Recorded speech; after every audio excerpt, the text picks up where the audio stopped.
Okay, that was a crash course. That was a very crash course on making you appreciate the exumes. You thought they were standing there maybe because they wanted to be on the board. Well, you're going to need logically to apply them logically. At some point in time, you're going to be so efficient at it, they're going to happen automatically. Everything that I did in the previous. Now, let's bring back our Cartesian plane. But this time I'm going to use one color.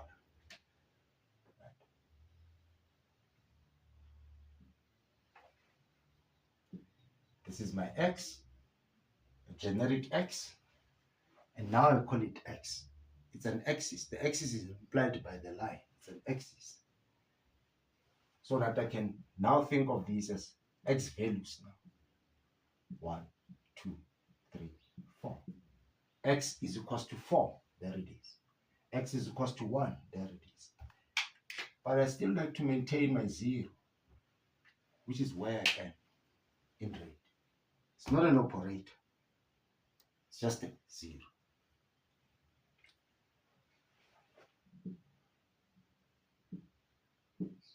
One, 2, 3, and so forth. And I call this 1.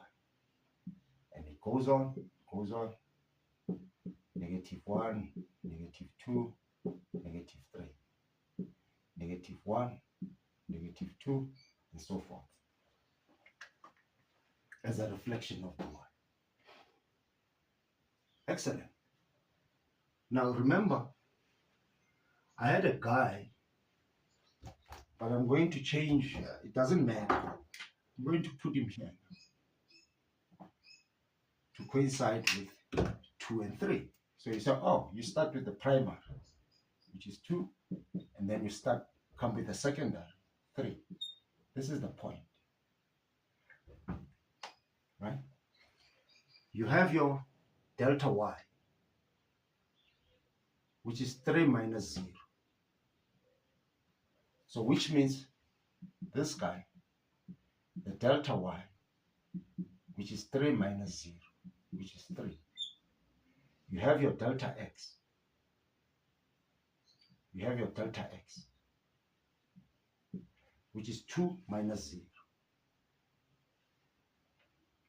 which is 2 minus 0, which is 2. Now, we want delta y over delta x, which is, because I don't have space, the equal sign allows me to do this. That's what I like about this, because it's relating. He's not saying that I must perform a calculation.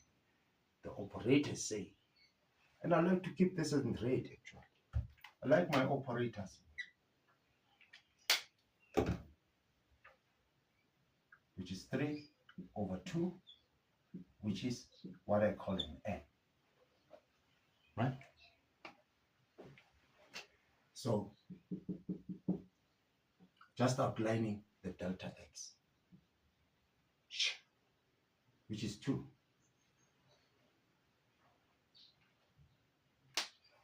Excellent. Now I visualize that this is my point and this is my point. Just like to connect them through a straight line. And I ask you to give me the distance of this line. So, well, that's the Pythagoreans. Right? Where the square of this r, the square of it, will explain what we mean by the power 2. It's connected directly to the multiplication. So if you have the order, you have the multiply that takes you to, you have your counting, right, which takes you to the multiplication, which takes you to the power or the exponent. This is what I mean. 2 plus 2 plus 2 of the same things is the same as 2 times 3.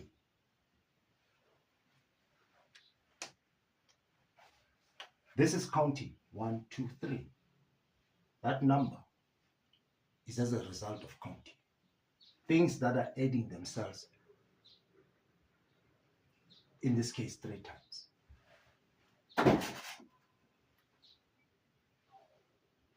Okay? 2 times 2 times 2. I'm here now on the multiplication. Is written as 2 to the power 3. You're still counting, but now the 3 comes on top. It's called the power of the same things. So that when I say to you a to the power 4, I mean a times a times a times a 4 times with the multiplication. If I say a plus a plus a plus a, it will be a times 4. So you can think in reverse. So this means r times r, because there's a power 2. Right? And it tells me that the Pythagoras tells me that is the length of the side, which is delta x, the square of it, plus the square of the delta y. But I know this to be x1 minus x2, x0, all squared. That's the delta. And this is y1 minus y0, all squared, which is r squared. This is the equation of the second.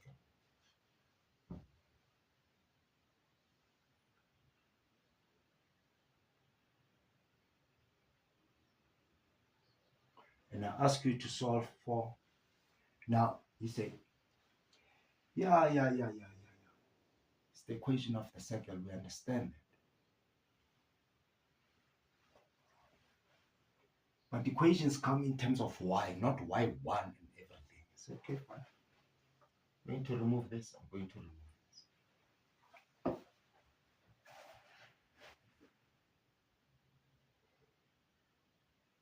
It just happens that this is what I chose to be x0.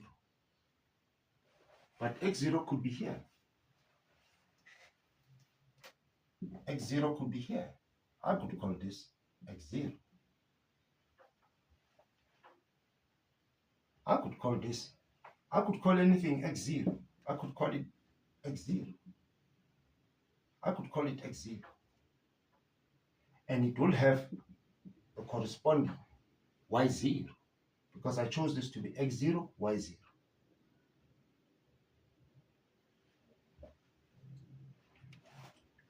Meaning it's a circle. It's an equation of a circle with a radius r that is centered around this point. There's a coordinate somewhere in this form, somewhere on the Cartesian plane. And it could be here, where this is my x0 and this is my y0. There's a circle. It could be looking like this. And this will be my x0, y0. Whatever this is.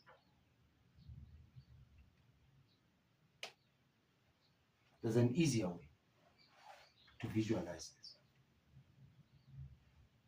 Imagine your x0 is here, which means it's 0. This value is 0 and this y0 is 0. Imagine that. Meaning you are using this as a center. And it's 0. So anything minus 0 is that thing, which is x. Now square it, it will be x squared. Here you'll get the y squared because the y0 is 0.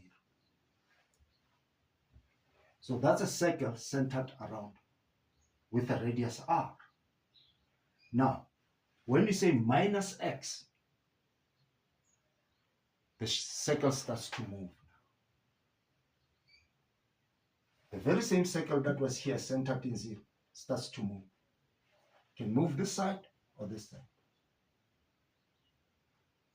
Now, okay? Now when you say minus y, when you say minus y0, you're actually moving the circle this way. So you're actually moving the circle and moving the circle.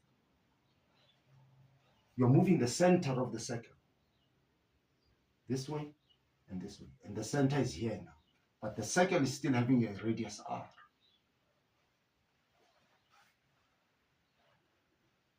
Too much. It's going to make sense in a minute.